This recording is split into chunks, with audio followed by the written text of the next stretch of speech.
Obreiros da Vida Eterna, pelo Espírito André Luiz, psicografia de Francisco Cândido Xavier, editora FEB, 34ª edição, 5ª impressão, de março de 2012. Versão e-book. Capítulo 3. O Sublime Visitante. Reunidos em um pequeno salão iluminado, observei que a atmosfera permanecia embalsamada de suave perfume. Recomendou-nos Cornélio a oração fervorosa e o pensamento puro. Tomando-nos a dianteira, o instrutor estacou à frente de reduzida câmara estruturada em substância análoga ao vidro puro e transparente. Fixei-a com atenção. Tratava-se de um gabinete cristalino, em cujo interior poderiam abrigar-se à vontade 2 a 3 pessoas. Destacando-se pela túnica muito alva, o diretor da casa estendeu a destra em nossa direção e exclamou com grave entono: "Os emissários da providência não devem semear a luz sem proveito. Constituir-nos-ia falta grave receber em vão a graça divina. Colocando-se ao nosso encontro, os mensageiros do Pai exercitam o sacrifício e a abnegação, sofrem os choques vibratórios de nossos planos mais baixos, retomam a forma que abandonaram desde muito, fazem-se humildes como nós, e para que nos façamos tão elevados quanto eles, dignam-se ignorar-nos as fraquezas, a fim de que nos tornemos partícipes de suas gloriosas experiências."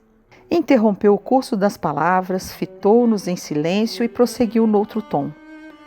"Compreendemos que lá fora, ante os laços morais que ainda nos prendem às esferas da carne, é quase inevitável a recepção das reminiscências do pretérito à distância. A lembrança tange as cordas da sensibilidade e sintonizamos com o passado inferior. Aqui, porém, no santuário da bênção, é imprescindível observar uma atitude firme de serenidade e respeito.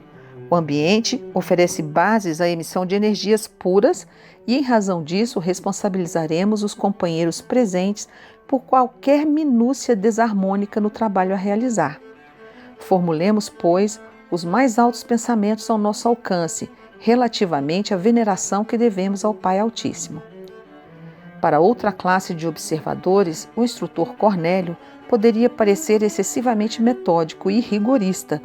Entretanto, não para nós, que lhe sentíamos a sinceridade profunda e o entranhado amor às coisas santas. Logo após o intervalo destinado à nossa preparação mental, tornou ele sem afetação. Projetamos nossas forças mentais sobre a tela cristalina.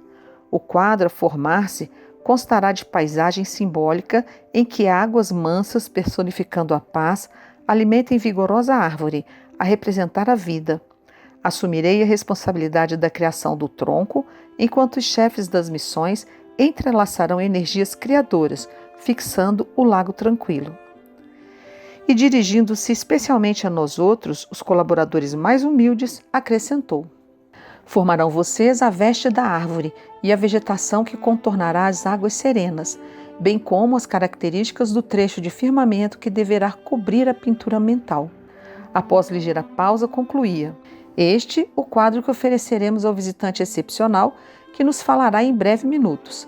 Atendamos aos sinais." 2 auxiliares postaram-se ao lado da pequena câmara em posição de serviço e, ao soar de harmonioso aviso, pusemo-nos todos em concentração profunda, emitindo o potencial de nossas forças mais íntimas. Senti a pressão do próprio esforço que minha mente se deslocava na direção do gabinete de cristal, onde acreditei penetrar colocando tufos de grama junto ao desenho do lago que deveria surgir. Utilizando as vigorosas energias da imaginação, recordei a espécie de planta que desejava naquela criação temporária, trazendo-a do passado terrestre para aquela hora sublime. Estruturei todas as minúcias das raízes, folhas e flores e trabalhei intensamente na intimidade de mim mesmo, revivendo a lembrança e fixando-a no quadro com a fidelidade possível. Fornecido o sinal de interrupção, retomei a postura natural de quem observa, a fim de examinar os resultados da experiência, e contemplei, ó maravilha, jazia o gabinete fundamente transformado. Águas de indefinível beleza e admirável azul celeste refletiam numa nesga de firmamento, banhando as raízes de venerável árvore, cujo tronco dizia em silêncio da própria grandiosidade. Miniaturas prodigiosas de cúmulos e nimbos estacionavam no céu, parecendo pairar muito longe de nós. As bordas do lago, contudo, figuravam-se quase nuas, e os galhos do tronco apresentavam-se vestidos escassamente. O instrutor célere retomou a palavra e dirigiu-se a nós com firmeza. Meus amigos, a vossa obrigação não foi integralmente cumprida. Atentai para os detalhes incompletos e exteriorizai vosso poder dentro da eficiência necessária. Tendes ainda 15 minutos para terminar a obra. Entendemos sem maiores explicações o que desejava ele dizer e concentramo-nos de novo para consolidar as minudências de que deveria revestir-se a paisagem. Procurei imprimir mais energia à minha criação mental e com mais presteza busquei colocar as flores pequeninas nas ramagens humildes, recordando-me as funções de jardineiro do amado lar que havia deixado na terra. Orei e pedi a Jesus me ensinasse a cumprir o dever dos que desejavam a bênção do seu divino amor naquele santuário. E quando a notificação soou novamente, confesso que chorei. O desenho vivo da gramínea em que minha esposa e os filhinhos tanto haviam estimado em minha companhia no mundo, adornava as margens com um verde maravilhoso, e as mimosas flores azuis, assemelhando-se a miosotes silvestres, surgiam abundantes. A árvore cobrira-se de folhagens farta e vegetação de singular formosura completava o quadro, que me pareceu digno de primoroso artista da terra. Cornélio sorriu, evidenciando grande satisfação, e determinou que os 2 auxiliares conservassem a destra unida ao gabinete. Desde esse momento, como se uma operação magnética desconhecida fosse posta em ação, nossa pintura coletiva começou a dar sinais de vitalidade temporária. Algo de leve e imponderável, semelhante a caricioso sopro da natureza, agitou brandamente a árvore respeitável, balouçando-se os arbustos e a minúscula erva a se refletirem nas águas muito azuis, docemente encrespadas de instante a instante. Minha gramínea estava agora tão viva e tão bela que o pensamento de angustiosa saudade do meu antigo lar ameaçou de súbito meu coração ainda frágil. Não eram aquelas flores miúdas que a esposa colocava diariamente no quarto, isolado de estudo? Não eram as mesmas que integravam os delicados ramos que os filhos me ofereciam aos domingos pela manhã? Vigorosas reminiscências absorveram-me o ser, oprimindo-me inesperadamente a alma. E eu perguntava a mim mesmo por que mistério o espírito enriquecido de observações e valores novos, respirando em campos mais altos da inteligência, tem necessidade de voltar ao pequenino círculo do coração, como a floresta luxuriante e imponente, que não prescinde da singela e reduzida gota d'água para dessedentar-lhe as raízes. Senti o anseio mal disfarçado de arrebatá-los compulsoriamente da crosta, transportando-os para junto de mim, desejoso de reuni-los ao meu lado, em novo ninho, sem separação e sem morte, e fazer-lhes experimentar os júbilos da vida eterna. Minhas lágrimas estavam prestes a cair. Bastou, no entanto, um olhar de Jerônimo para que eu me reajustasse. Arremessei para muito longe de mim toda a ideia angustiosa e consegui reaver a posição do cooperador decidido nas edificações do momento. Cornélio, de pé ante a paisagem viva, enquanto nos mantivemos sentados, estendeu os braços na direção do alto e suplicou: Pai da criação infinita, permite ainda uma vez, por misericórdia, que os teus mensageiros excelsos sejam portadores da tua inspiração celeste para esta casa, consagrada aos júbilos de tua bênção. Senhor, fonte de toda a sabedoria, dissipa as sombras que ainda persistem em nossos corações, impedindo-nos a gloriosa visão do porvir que nos reservaste. Faze vibrar entre nós o pensamento augusto e soberano da confiança, sem mescla, e deixa-nos perceber a corrente benéfica de tua bondade infinita, que nos lava a mente mal desperta e ainda eivada de escuras recordações do mundo carnal. Auxilia-nos a receber dignamente teus devotados emissários. Focalizando a mente em nossos trabalhos, o instrutor prosseguiu noutra inflexão de voz. Sobretudo, ó Pai, abençoa os teus filhos que partem a caminho dos círculos inferiores, semeando o bem. Reparte com eles, humildes representantes de tua grandeza, os teus dons de infinito amor e de inesgotável sabedoria, a fim de que se cumpram teus sagrados desígnios. Acima, porém, de todas as concessões, proporciona-lhes algo de tua divina tolerância, de tua complacência sublime, de tua ilimitada compreensão, para que satisfaçam sem desesperação e sem desânimo os deveres fraternais que lhe cabem ante os que ignoram ainda as tuas leis e sofrem as consequências dos desvios cruéis. Calou-se o orientador do santuário, e dentro da imponente quietude da câmara, vimos que a paisagem formada de substância mental começou a iluminar-se inexplicavelmente em seus mínimos contornos. Guardava a ideia de que o reduzido sol surgiria à nossa vista sob a nesga de céu no quadro singular. Raios fulgurantes penetravam o fundo esmeraldino e vinham refletir-se nas águas. Cornélio, de mãos erguidas para o alto, mas sem qualquer expressão ritualística, em vista da simplicidade espontânea de seus gestos, exclamou: Bem-vindo seja o portador de nosso Pai amantíssimo. Nesse instante, sob nossos olhos atônitos, alguém apareceu no gabinete, entre a vegetação e o céu. Semelhava-se a um sacerdote de culto desconhecido, trajando túnica lirial. Fisionomia simpática de ancião, apresentava-se nimbado de luz indescritível, e seu olhar nos mantinha extasiados e presos num misto de veneração e encantamento, sem que nos fosse possível qualquer fuga mental de sua presença sublime. Via-se-lhe apenas o busto cheio, parecendo-me que seus membros inferiores se ocultavam naturalmente na folhagem abundante. Seus braços e mãos, todavia, revelavam-se com todas as minudências anatômicas, porque com a destra nos abençoava num gesto amplo, mantendo na outra mão um pequeno rolo de pergaminhos brilhantes, deixando-nos perceber dourado cordão atado à cinta. Visivelmente sensibilizado, o diretor da casa saudou nominalmente: Venerável Asclépios, sê conosco. O emissário, em voz clara e sedutora, desejou-nos a paz do Cristo e, em seguida, dirigiu-nos a palavra em tom inexprimível na linguagem humana. Abstenho-me aqui de qualquer tradução incompleta e imperfeita, atendendo a imperativos de consciência. Ouvimo-lo sob infinita emoção, sem que qualquer de nós contivesse as lágrimas.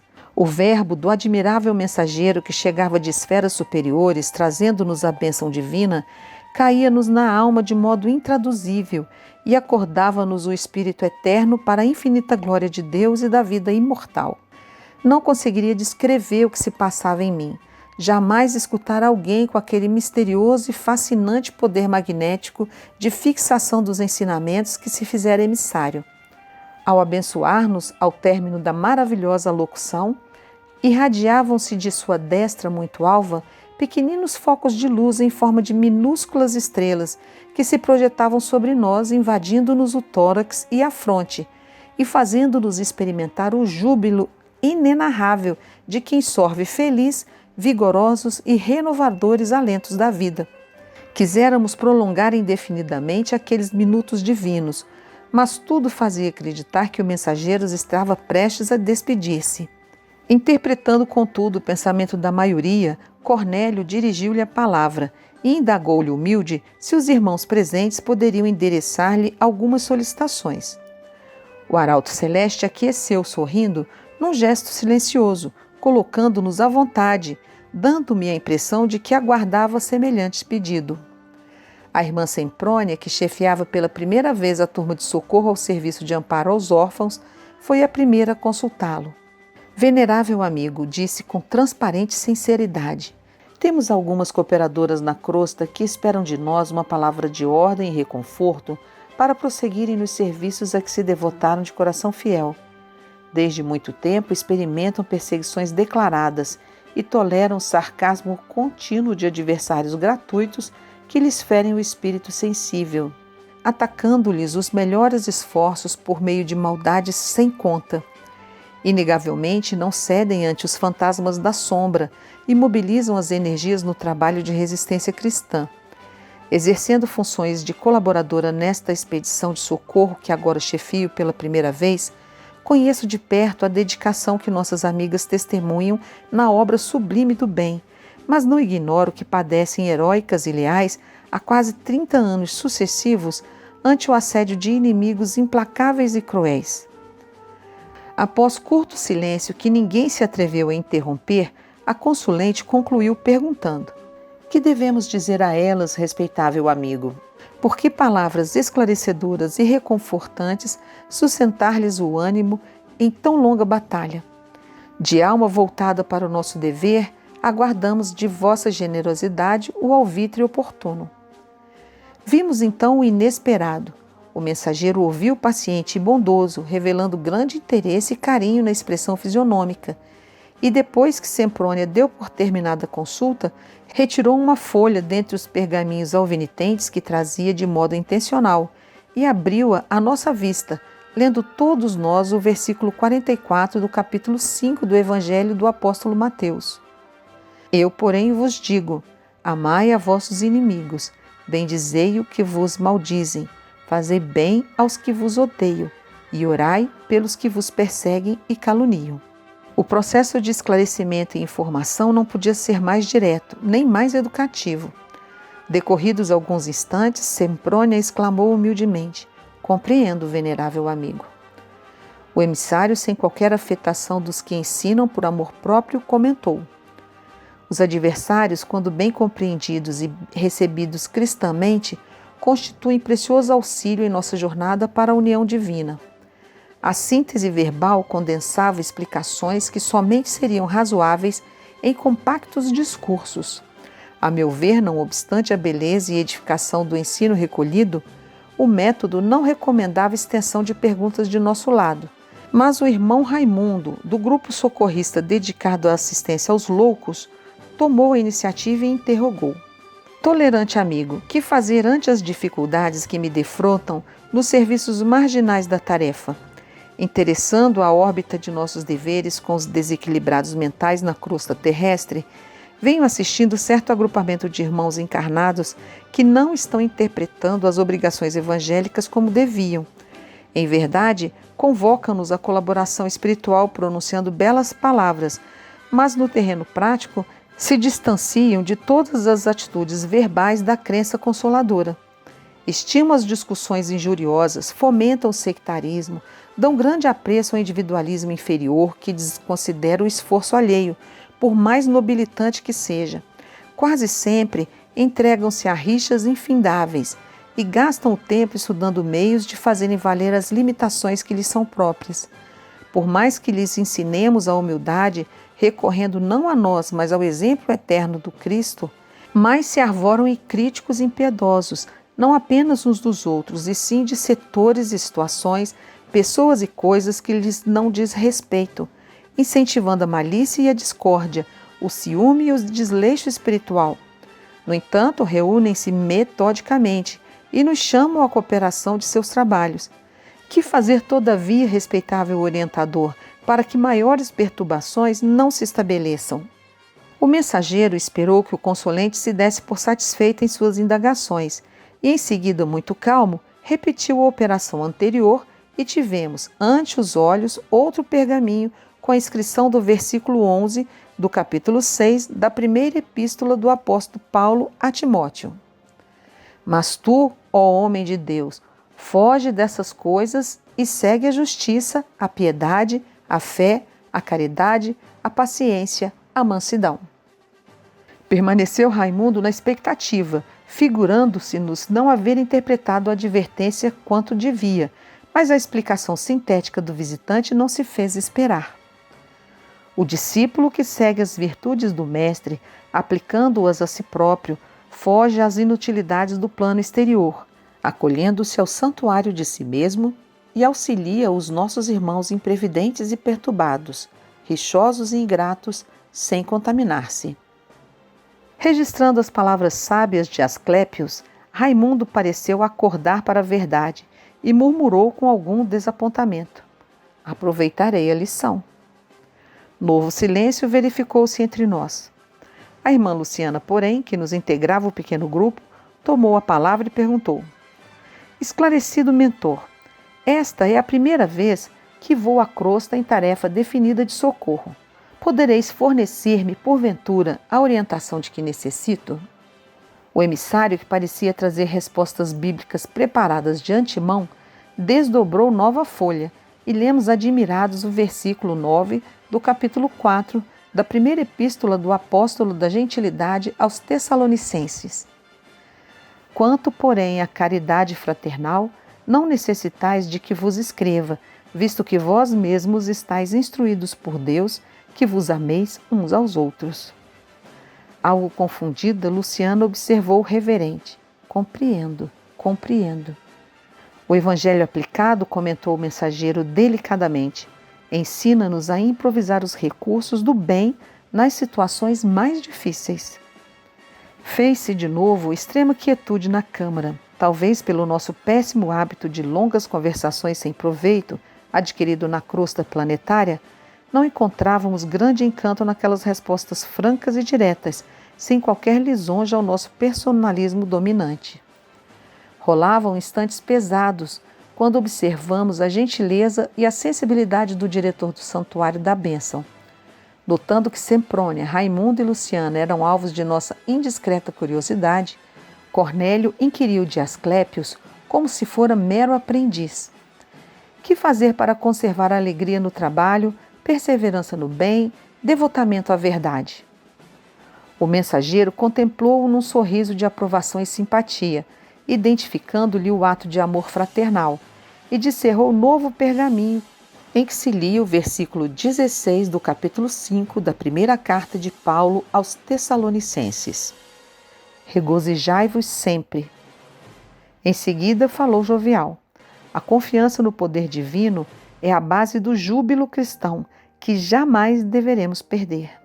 O instrutor Cornélio meditou alguns momentos e rogou humilde: Ensina-nos sempre, venerável irmão. Decorreram minutos sem que os demais utilizassem a palavra. Fazendo menção de despedir-se, o sublime visitante comentou afável: à medida que nos integramos nas nossas próprias responsabilidades, compreendemos que a sugestão direta nas dificuldades e realizações do caminho deve ser procurada com o Supremo Orientador da Terra.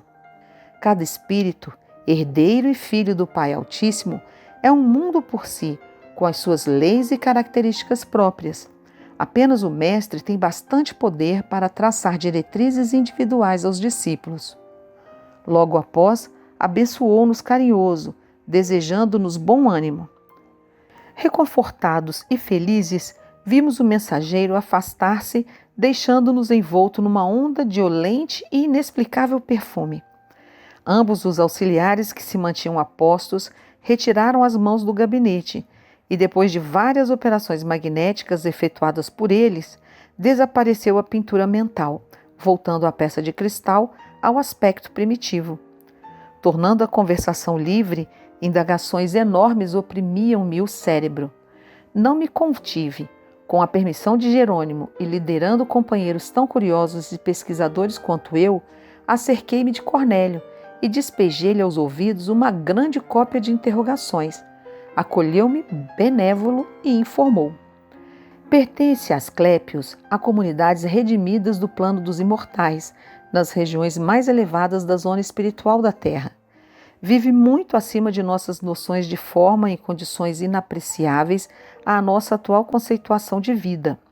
Já perdeu todo o contato direto com a crosta terrestre e só poderia fazer-se sentir por lá por intermédio de enviados e missionários de grande poder.